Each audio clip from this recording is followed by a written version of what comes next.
Greetings, YouTubians, and welcome back to Wayne Sharp World, where we are going to be taking a look at a knife that is dropping today, and that is none other than the Finch Knife Company Devil's Finger. Now, before I go any further into this review, I'd like to thank you guys for tuning in today. If you like what you see, do me a huge favor, hit that subscribe button, follow along, and I will continue to bring you the content. Now, let's take a look at some specs on this knife right here. We have an overall length of 7.2 inches with a blade length coming in at 3.1 inches, a blade width of 0.92 inches with a blade thickness of 0.11 inches. Blade material on this guy is 154 cm with a drop point style blade, a flat grind, a handle length coming in at 4.1 inches with a handle thickness coming in at 0.52 inches. Handle width on this guy is 0.9 inches with some red micarta handles, a locking mechanism of liner lock with a user of a right or left hand tip up only carry, and a weight coming in at a very reasonable 2.9 ounces and a price of $129. Now, this is a knife that Finch Knife Company right over here has been teasing for quite a while, and the moment I saw it, I immediately thought to myself, this is the best Finch I've seen yet in terms of design and aesthetics. So I was very, very excited for this. So I had high hopes, and I will say right now, I was not disappointed. Right out of the box, this is the best looking Finch design I've ever seen. I absolutely, so I'm just gonna tell you guys right now, I'm a big fan of the design of this knife. It is so sleek. It is so attractive. Before we get into any other of my thoughts, let's take a look at some size comparisons though, because this is another knife. For some reason, maybe it's just me, but it was a little deceivingly, I don't want to say big. It filled the hand better, which I really liked. Right here we have the Wee Banter as well as the Civivi Elementum. So as you can see right there, pretty close in terms of the Elementum as far as overall length. A little longer with that kind of that tail of the handle there sticking out a little more. And we have two other knives to take a look at, and I think these other two are really just as good. The Elementum's are a really good one. That's probably one of the best ones I have. This here is the Giant Malice Ace Biblio. Even saying the Biblio next to it, I didn't realize it was that much shorter. I thought that'd be a better comparison. This one will be. This is the Spyderco Paramilitary 2, and that handle, yeah, that handle always evens things up. So as you can see there, guys, very much in line with the I said 2. It's the Para 3. Very much in line with the Spyderco Para 3, and a pretty good comparison there in terms of length. Not so much ergos, but I tell you what, the ergos are no slouch on this guy either. No real bad points to pick apart. I do have a couple things I want to point out that I wish were better, but all in all, a very, very solid package here. The blade on this guy is so sleek, so gorgeous, in just a perfect name, the Devil's Finger. I mean, I've never seen a Devil's Finger, but if I was to guess or get an idea in my head of what one might look like, this can't be that too far off. I mean, it's a sleek blade. When you think of the devil here you go. There's your little visual. I mean, yeah, I don't know. Not a screaming resemblance, but I don't have any arguments there. I think it's a really sweet name, and I think it works very, very well for this knife, especially with that red micarta. But I really do just love this blade shape. It has a nice mild amount of belly with a very aggressive and sturdy tip, so the belly kind of dies off as you get up to the tip. It flattens out. So it's kind of going to act like maybe even a little bit of a modified Wharncliffe, depending on, just how you use it and what you prefer or what you consider a modified Wharncliffe to be. But I don't think that's a statement that's too far-fetched. And then you also have a tip that is not dainty. Absolutely going to do some good work for you. How do we get that to work here? There we go. Yeah, look at that. Just look at that. Nice sturdy tip. You get some good work in with that, guys. And it's also relatively slicey for as thick as it looks there. Very nice edge on this guy. Edge is coming in at about 19 to 20 thousandths. I right in between, like 19 and a half thousandths is probably the most accurate I could be for it. So plenty good enough, and definitely going to take care of any EDC test you have pretty darn easily. I also really like the swedge on this blade. It's not a big dominant swedge, but it's just that nice little accent up top that it really hits. You have the stonewash flat, and then you have the satin grinds. I love the way that works together, especially with that swedge up there. The swedge really does. It kind of pulls the satin around the stonewash. It just looks really, really good. Aesthetically, it's one of the best blades I've seen this year, in all honesty. Kind of reminds me of a Ray Laconical blade. I don't know why, but yeah, I see a little Ray in this. I don't know why. Maybe just because I like his design so much, but probably another reason why I like this design so much. But just a very clean blade. Very clean blade, very minimal branding. You just have the Finch up there, like the nice old school font, nothing too much.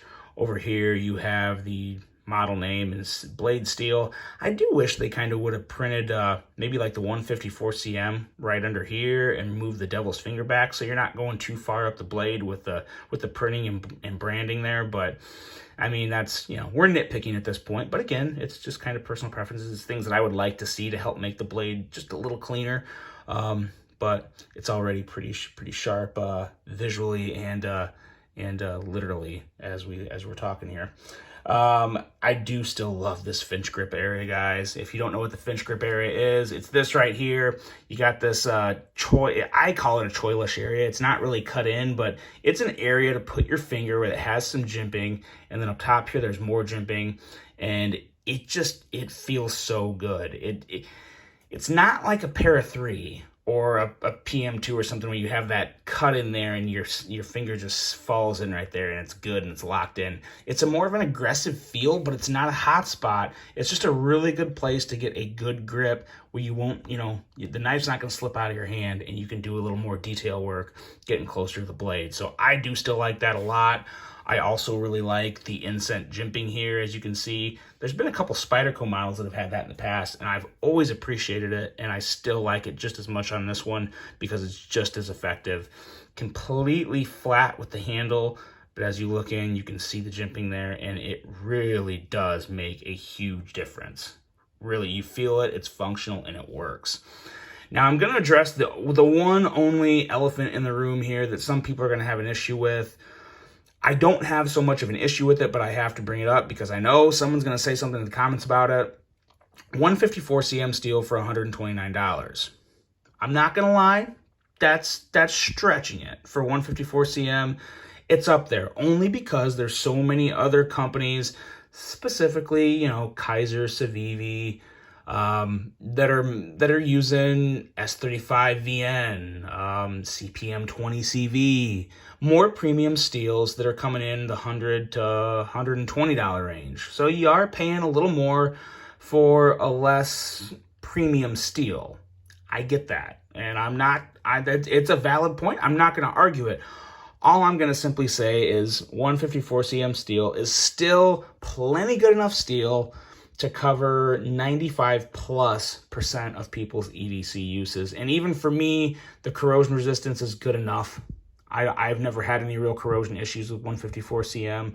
And that's always one of my bigger complaints. I have become much more focused around edge retention and sharpen, you know, how easy it is to sharpen. And 154 cm is very easy to sharpen, and it holds an okay edge. It's not going to hold an edge like S35 or M4, or, you know, it's not going to be as tough as M4 or Crewwear. So, you know, again, it's not a premium steel, but it's a very good steel, and it works. Again, it's a stretch for $129, but at the end of the day, it works. If it was D2, if we're talking D2 on a $130 knife, you wouldn't even be seeing this on my channel. It wouldn't even be there. But I think for 154 cm at $129, it's one of those things that, you know, if you like the knife enough, you can justify it. So I'll let you guys know just how much I like this knife at the end of this review, but I had to address it because I know some people were going to say it. So again, it's what you guys feel is worth it and how much you like it, how happy it makes you, and whether or not you're satisfied with the purchase is what it ultimately comes down to. But I don't think you're getting ripped off. I think it's a stretch, but I don't think you're getting ripped off. Going into the handle and ergos. The ergos are great. They're not like they're not the para 3 ergos where they just, your hand just falls in place and it's good, but they're smooth ergos. And you don't have to hold it like this. You can go back here and it feels just as good. The little point right here, for some people, depending how hard you're gripping, or like if you grip it right here, that could be a little bit of a hot spot for you. I have enough room right here to where I'm not really touching it, just barely grazing it, to where it's not a hot spot. My pinky's still wrapping around the bottom of the handle, so I got a 4-finger grip. And it feels good in hand. It's that nice level of thickness. It's got just enough contouring on the micarta handles to notice it and, help it feel a little more rounder and smoother on the edges. So no real issues with the ergos at all, whether you're choked up or not choked up. It just feels good. Now, this clip. This, guys, this is one of the best wire clips I've ever come across. You have plenty enough room up here for it to go all the way into your pocket, so it's not going to be getting caught up. And the big thing is right here, though. This is huge. This is such a big difference compared to, here's the one wire clip I have in front of me right here, the Giant Mouse Ace Biblio. It doesn't flatten out at the end of the clip. Now, that's not a hot spot, especially this one. This is actually a pretty good example of a wire clip too. But you have some wire clips where the end of the clip sticks up too much and you just feel it too much. Or it's bent up here. It's more of an actual angle in a corner and you feel that more. It's a little more abrasive in your hand. This is just done right. Very smooth here, smooth everywhere up here, and when you're holding it in hand, yeah, you feel the clip, no hot spots whatsoever. Excellent job done ergonomically for a wire clip. And then you also have the end of the clip bent down just a little, so there's nothing poking your hand. Goes over any pocket hem just fine. That's a good amount of space. You shouldn't have any issue getting that over your pocket. If you do, your pocket hems are too thick, because I've had no issue. I've carried this all weekend, including today, and just no issues whatsoever. So very nice pocket clip. Maybe the best wire clip I've ever experienced on a knife. So it's nothing crazy. It's just they did it right, guys. There's a very few little things that they did, paying attention to the detail, and it works, and I really like it. So wanted to point that out. As for the micarta, it's decent micarta. It kind of reminds me of something Civivi would have on their knives. So, Civivi is known for quality, and their micarta sometimes cannot be that great. This is middle of the road micarta, but it does look a lot better after you carry it. So when you get this, or at least mine, you didn't quite see a lot of the grain. But as you carry it and it gets some pocket time, you get a little, it starts to wear a little, and you get some of the white, almost like a patina. It's not a patina, but it's an effect. It's a visual it gives in the micarta to where you see more of the actual grain in the micarta. But at the same time, though, too, I gotta say, if it was anything other than red, this kind of looks and feels to me like a combination of micarta and G10, but I don't mind it. I just really don't mind it, especially being red. If it was brown or black, it wouldn't look as good, I think. But the red just gives it that extra pop in general to where it kind of gets away with it a little. I really don't have that big of an issue with it. You can definitely tell it's micarta. You look back where the wire clip cutout is. You have the micarta appearance, kind of a tethery look. And I think it looks good. It has a nice, kind of rugged look to it with a very clean blade. I really like it. I do really like it. It's, again, it's one of those things that kind of is what it is, but some people probably won't like it, but I think majority of people are really going to like this knife, and I don't think they're going to have any issue with the micarta. It still gives you that good micarta feel, that good tackiness to it, so it's not slippery. It is a smoother micarta, but it's not slippery. It has enough grip. Definitely enough grip for me, so no real issue there. And lastly, very, very good access to the liner lock. Not the best ever, but it's cut out. You can get in there and you can close the blade pretty darn easily. So no real issue there. That is something I usually always point out because that's pretty important to me. And if it was really bad, I would have been so disappointed. But it's not. It's good enough. Good enough. Works just fine. So we're good there. Now going into the action. The action's very good. It is it's a blade or a flipper that you can either push button or light switch. And one of the very few times I actually prefer the light switch method on this. You get a good click. When this blade comes out, kind of sounds like the devil snapping his fingers. Am I right? Am I right there? I mean, it just has a nice extra click to it. A little more, it sounds more like a finger snap than an actual thwack, if that makes sense. It probably makes sense to some people, and other people are going to think I'm an idiot, but that's fine because a lot of people already do. But it works for me. I really like the action on this. Very good. It shakes shut pretty easily. And this is another knife I can already tell on that deployment right there. It gets smoother and smoother. This was a little stiff out of the box, but I have not put any KPL. I have not disassembled this. This is still out of the box from 2.5 days ago. So it's breaking in pretty darn well, really well. Sometimes you do have to put some lube in because the bearings will dry out because they've been sitting in the boxes too long, and you know how that goes. But now with this one, it's just gotten better and better, and it's going to continue to get better. And I think when I disassemble this and give it a little lube and cleaning, I might even get this guy to be a little drop shotty. So no issue there. The flipper tab is very unique, but it does work. It works to flip it, and then it's, like I said, it has two purposes to also serve as somewhat of a choilish area up here when you're holding the knife. So I like the way that was set up. I like the way the blade works with the handle. Just makes for a very good aesthetic pleasure. Just a very good, this is a good looking knife, guys. It really is. The action's on par. No huge issues outside of the very few things I pointed out. Overall thoughts, this is easily my favorite Finch design, favorite Finch knife in general. I love this blade. I absolutely love it. It's going to work great for me in anything I need to use my knife for, and I'm a big fan of it. It's going to find some significant pocket time, excellent blade shape, good edge, great overall design, and a good enough steel. That's the biggest problem with this knife, or the biggest issue it's going to have, is it has competition with other companies, like I said, the Kaisers and Civivis, who are making just as great knives with similar materials at lower prices. There's no getting around it. They're coming in at lower prices. I will say those are also bigger companies making a lot more higher quantities and more volume of their knives. So they get those price breaks. Finch Knife Company is a smaller brand. They're a smaller company. I'm sure they have high goals and places they want to get to, but right now they're not manufacturing. Well, they're not manufacturing. These are made in China.